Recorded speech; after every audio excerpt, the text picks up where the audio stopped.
This is the fastest and cheapest way to destroy large forests. It is called chain brushing.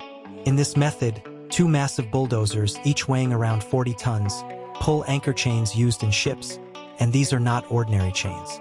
These chains have spikes, which get stuck in the trees on the ground and uproot them. This technique is mostly used to destroy forests with dense vegetation.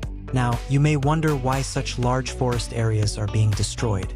The reason is the rapidly growing population and the need to satisfy hunger. In this method, farmers clear land to grow palm oil and soybeans, which are used to feed animals.